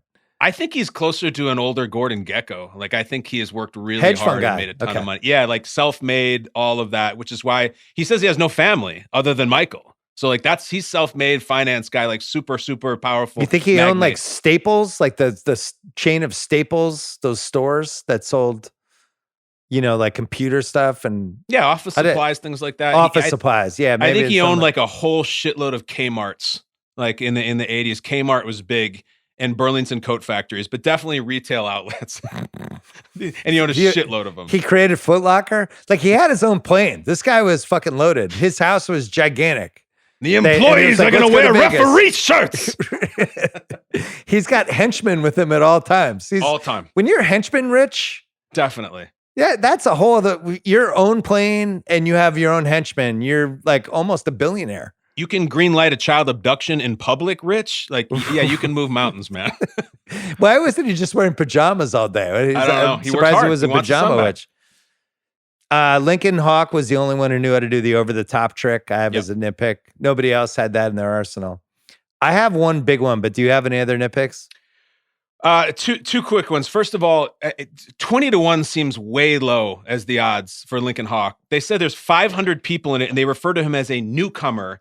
And 20-1 is supposed to be looked at as astronomical. I think it should have been at like 70-1. Right, that's like the Eagles right now are like 20-1. Yeah. The Eagles made are the Super Bowl 2-1, 2 and they years looked ago, really yeah. good in week 3. There's a 5-time repeating champion who's never lost, and you have 20-1 odds. The other one, the stupidest scene in the whole movie, and that says something, is the scene when he first gets Michael, and he says, let's just sleep in the cab. Like, let's just sit up here and tilt back and put our heads down, and we'll sleep in the cab in our clothes, sitting up. First of all, Link, you just won $1,000 cash off the Smasher. Maybe you spring $30 for a Red Roof Inn hotel night. It's the worst day of this kid's life. He's terrified, and you're saying, "Oh, maybe you can lean on me." Like, Jesus Christ, I got that's a shoulder stupid for you. scene. Yeah, terrible scene. I hate that scene. Great What stuff. else you got? I thought Bull should have been DQ'd when he punched Hawk in the nose. That should have been it. Definitely. Or maybe He it was the can't continue. double elimination. That's a DQ. So now he's lost one and you only have to beat him one more time now. that like in Karate Kid 3 when he gets points detracted for like contact to the face and stuff. Like that's what it should be. He gets one fall taken away for the punch to the face. What was that guy's name? Barnes? Mike Barnes, yeah. Mike Barnes, yeah. Terry Silver's protege. All right, so just bear with me. Geographically, the first 40 minutes of this movie. Yeah. So we start in Colorado, I'm pretty sure. Okay. We're heading to California to LA. Pick up the kid. Yeah. And around the 20-minute mark, now we're near the Grand Canyon, Arizona. Like 5 minutes later, we're like Arizona, Utah area. Mm-hmm. But now we're back in California 12 minutes later. Yeah. Heading to Vegas. But Vegas is near that Arizona, Utah border. It would have been really easy just to go to Vegas. Mm-hmm. I don't know where Hawk's driving for the first 40. He's just driving. He's got stuff. We're not explaining what the cargo is. Does he have a job? We got to go to Arizona, and then I got to take some stuff back to LA. Like nothing. We're just driving around for no reason in different parts of the West Coast. I don't get it. I'm with you. He mutters something about it that he has to do another pickup, and then there's a timeline laid out. A few days he has to get back to California, but it's lost. It's totally aimless. I think it's like a whole truck full of narcotics too. But, right, he should have gone to Mexico. Say, hey, when we get back from Mexico, like don't say anything to the border police. Hey, well, just keep it real low. Don't be talking all that bullshit all the time. Well, listen, Zay Wataneo was in Mexico, right? That might be the next day. Hey, Mike, I need you to put this balloon up your ass just for an hour, okay? Take off that stupid ass jacket with one sleeve, you little shit. All right, sequel, prequel, prestige TV, all black cast, or untouchable. So I actually wrote down sequel, Mike Hawk, and then Craig finished it off with Tom Cruise, and I think we're done. Yeah, Craig, nice job. But pro wrestler, this Mike Hawk is a pro wrestler. Is he in Heels? There's the TV show Heels. Is he in one of those type things, or is he what? I don't know what it is, but it's something with Mike Hawk. He's just into trucking. It's just he's in the family business. It's nothing good. I don't think that's happening.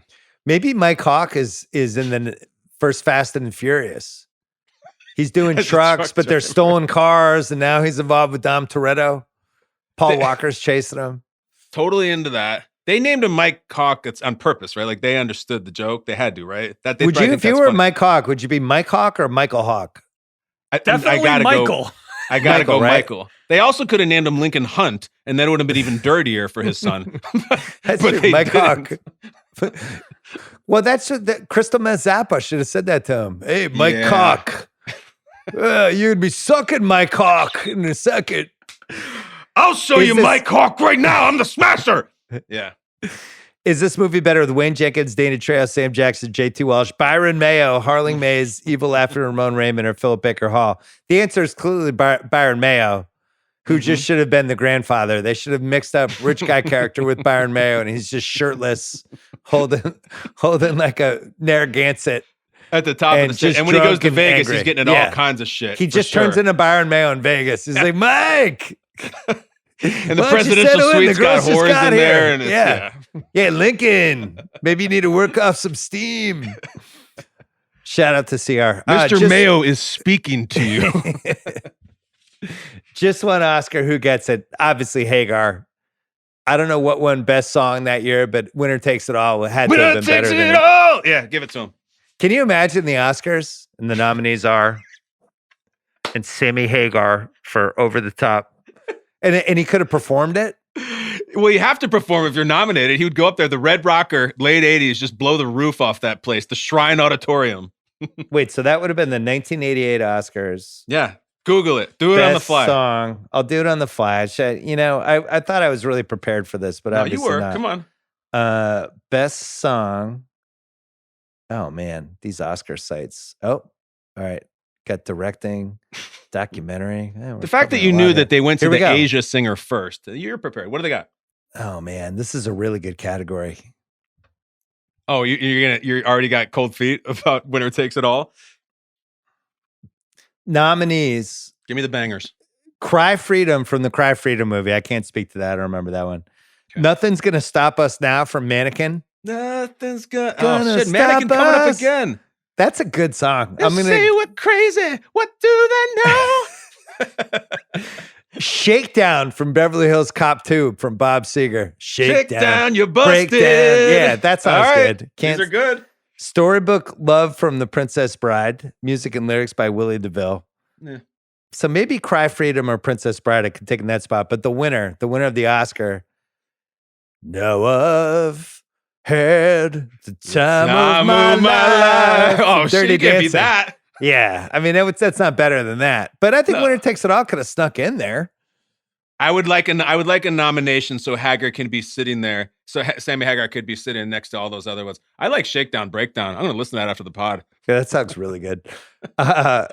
Probably unanswerable questions. Did Harry Bosco get cheated? We end up with that. How did trucker and possible drug dealer Lincoln Hawk end up with a billionaire's daughter in L.A.? I know. Great question. How did he pull? Well, she obviously hated her father and was revolted. Probably she was him. probably doing some drugs, right? Maybe that was her contact. Bill, that's how call. She ended up getting sick because she was like basically Jenny Gumping it for 10 years. Well, dirty needles. Yeah. They got a new virus they haven't identified yet. Yeah, we know what the virus is, Jenny. Yeah. Yes, good call. And then what would the sport be in the 2024 version of this? Probably that stupid slap league. Slap fight, which I won't and can't watch. Sorry, not for me. Love MMA. Don't like that. Any other unanswerables? Yeah. Do you think it might be just kind of awesome to be a truck driver? Like, it seems great. I think that your ass would be sore and you're probably constipated would be the two things probably not as awesome. You're driving through the mountains, Bill. You're just crushing pods. You stop off for a steak. Like you work out when you want to. It's a solitary life. I remember during like the Goodfellas pod, at one point you guys were talking about Henry Hill and CR was like, I think I just kind of want to own a fucking bar in the middle of the movie. And I really felt that. At some point I watched this movie, I'm like, next life, man, I think I might drive a truck. I think I might be into that. Different life. I would like the stops and how you know the different people in the different towns. You're like, oh, I'm in Phoenix. I'm going to say hi to Dolores. She's my favorite diner waitress. Yeah. Stuff. I like that. And then there's like there's people you would know in each place. And yeah, I would assume there's a lot of cigarettes. Yeah. Because you're probably super bored. Yes, cigarettes. But this is all pre-pods, pre-smartphones. Like you probably have a sweet truck now.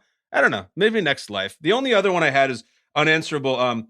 Who would win an arm wrestling tournament in the entire Ringerverse if there's just all hands on deck? Who's coming on top of that one? I mean, the answer is always Brian Curtis. Yeah? Brian Curtis, like crazy strength. Now, would it be him and Russillo in the finals? I'm still taking Brian Curtis. I would go down a dark alley with Brian Curtis. Yeah, he's the toughest guy at the Ringer. No disrespect to Brian. I just know Russillo is like always like in the cage and training. He does kettlebells and all that stuff. By the way, Russillo might be a truck driver. It's not. It can't be ruled out. He's jacked. Like he might have been inspired by this movie. He might be just driving around in a truck. I don't know where he is right now. Best double feature choice. It's got to be Cobra. Come on, Bill. You got to do Cobra, and then Over the Top. Like if that was on a bill at some small theater, you would be delighted. Absolutely awesome. You would take your kids to that. I might even choose that as my double feature just with all movies at my disposal. I would choose that. I think that's my favorite one. Not even for this movie, just generally. We should mention you started hitting me up to do this like 6 weeks ago. Would you watch it on a plane or something? I'll tell you why it is. It's because every time, Bill, I ever post anything on social media about Rewatchables, there's like multiple people in the comments who are like, great, now when are you going to do Over the Top? When are you doing It doesn't matter what we're doing. Rudy, Naked Gun, anything. They always want I could be tweeting about Dak Prescott and they'll say, great, when are you doing Over the Top? They wanted it. So here we are. I don't know then. What's the new draft choice going to be?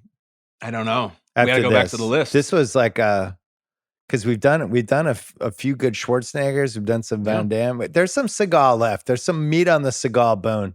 And we're going to have to end up doing On Deadly Ground at some point. Well, Out for Justice is sitting there, and it's anybody seen Richie. So we may revisit that.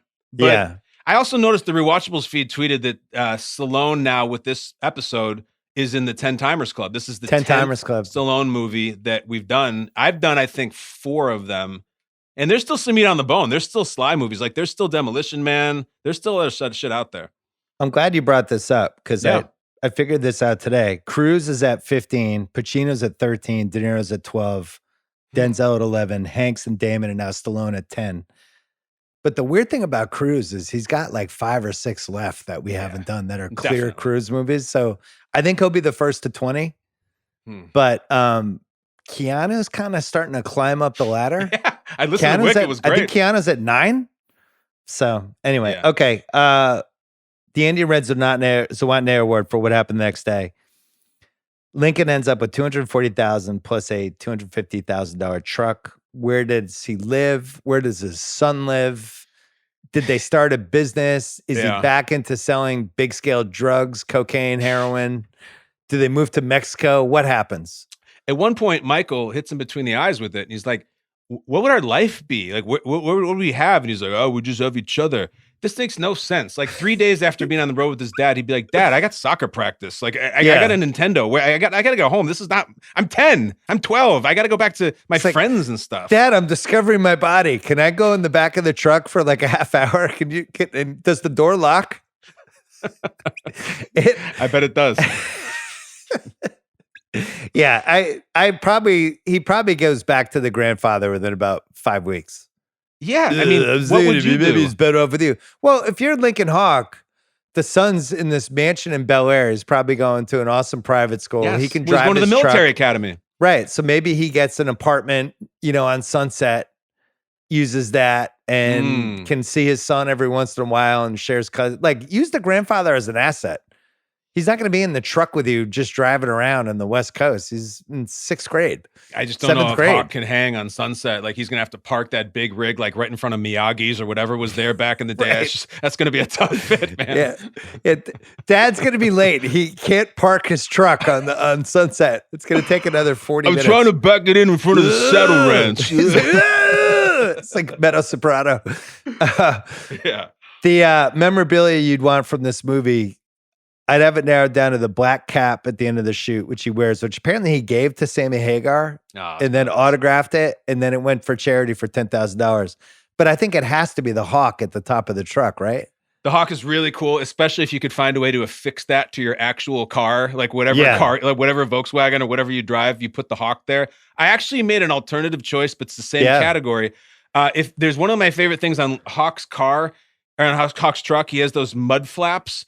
And it says pointing this way, passing side. And then the other one says suicide and don't pass that way. And I just imagine myself pulling up to like a travel baseball practice for my son, like going with those mud flaps on my ride. That's what I want. Or the Banger shirt from Bull Hurley. I like Banger too. That was good.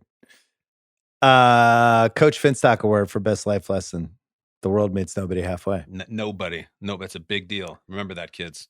Who won the movie? Because it probably wasn't Sylvester Stallone. I think the winner of the movie was arm wrestling. I think if you were to arm wrestle your friend right now, you make a reference to this movie. Everybody, all roads in arm wrestling lead to Over the Top some 40 years later. I think arm wrestling won. If Tyson Bagent was still the Bears starting quarterback and had this whole moment and now he was a guy, you could argue maybe he was the belated winner of it because really nobody else won. The other possibility is Golden Globus, but they lost money on the movie, so I don't know how they won on that. So, and by the way, based on what I've seen through 3 weeks, like I hope Tyson Bagent's not playing quarterback for the Bears sometime soon because Caleb's getting the shit kicked out of him. So I hope we don't see that kid. Yeah, what's the play where he just goes backwards, 4 guys chase him, and then he gets hit by 3 of them as he throws it up for grabs? It's called the Tecmo Bowl. You just run backwards, and then eventually they grab you, and you can't zigzag enough. It's tough. They didn't know that they couldn't block? No. When they did this whole thing? No, but it's all right. It's all right, but we got all these wide receivers and running backs and stuff. It'll be fine. And the coach is totally venerable. He's been through a lot of stuff. It'll be fine. Right. It'll be fine. Tough times for the Bears fans. Well, I'm nervous, but we're going to bring in Craig Horlbeck, our producer, who had not seen this movie. And the only advice we gave him was don't give up in the first 55 minutes. Just stick with it. Yeah. Craig, your review. It's great. It's great I have you guys. I have literally nobody else in my life I could talk to about these movies. Look, is this one of the better of this category? Probably not. Do I love it? And will I treat it like a child? Yeah. The first half is really rough. I'm not going to lie. I think this made me push back when I want to have kids by like a year. I really hated that kid. Yeah, I guess I didn't know this was good. I was expecting, some version of Cobra. Did not realize this was like a father-son drama with an arm wrestling through line, which I was laughing at myself 40 minutes into this movie. I was like, what are we doing? We're just like driving around. There's a sick mom. I don't even know why she's sick. Like the fact that these things get greenlit with one of the biggest stars in the world, truly shocking. I love it. I had some qualms though. I wish it was more like we need more 80s edge, I'm used to like unnecessary nudity. There was no gratuitous nudity in this movie. You're right. We needed that. They were trying to make it like a family action drama. Is this a kids movie? Yeah, I don't know who it was for. I don't know what this movie is. In high school, it definitely wasn't for me, but we liked it anyway. But it wasn't like a cool thing to go see this on a Friday night. It was a little antiseptic. There's no drugs. There's no cigarettes. There's no.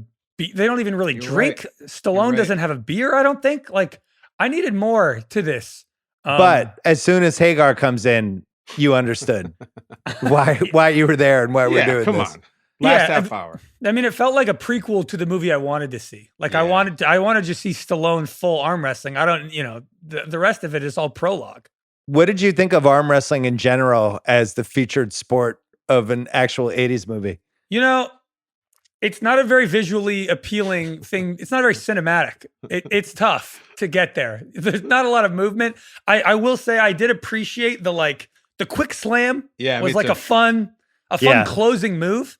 I apprecited that. I like Craig when they show the guys and they're warming up and they're doing like shadow arm wrestling, like getting loose, like going like that, like they have a whole routine to do. Yeah, it's the only way they can warm up. Yeah.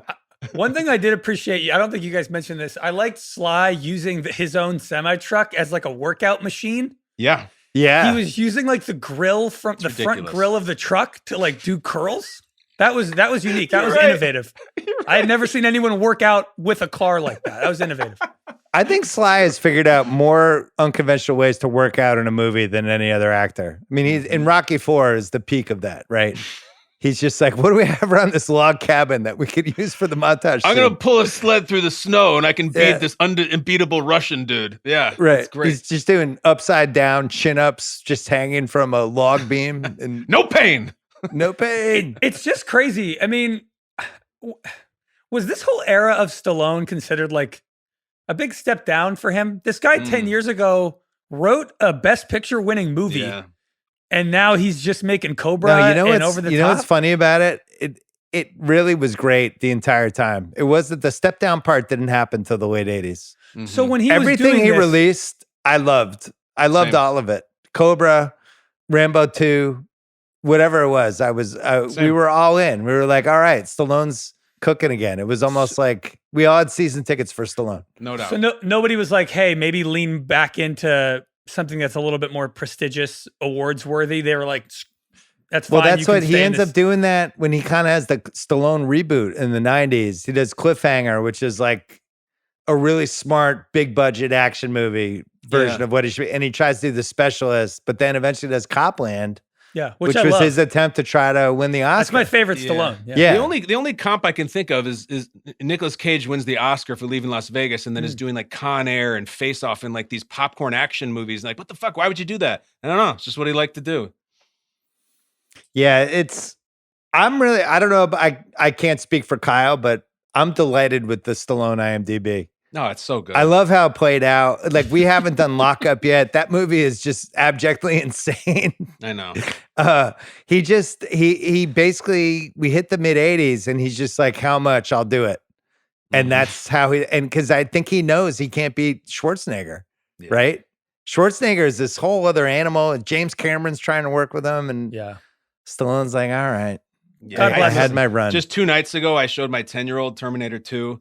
And it blew his fucking mind. I don't think Stallone's ever made anything like that. He's never. Rocky's the closest, right? Yeah. Anyway. The 70s, All right. That's it for the Rewatchables. Thanks to Craig Horlbeck for producing. Thanks to our guy, Kyle Brandt. We'll have to figure out a new. Yeah. Everyone's begging us to do this one because I feel like Over the Top was the number one. We'll hear from the feedback, but you can watch this as well on the Ringer Movies YouTube channel.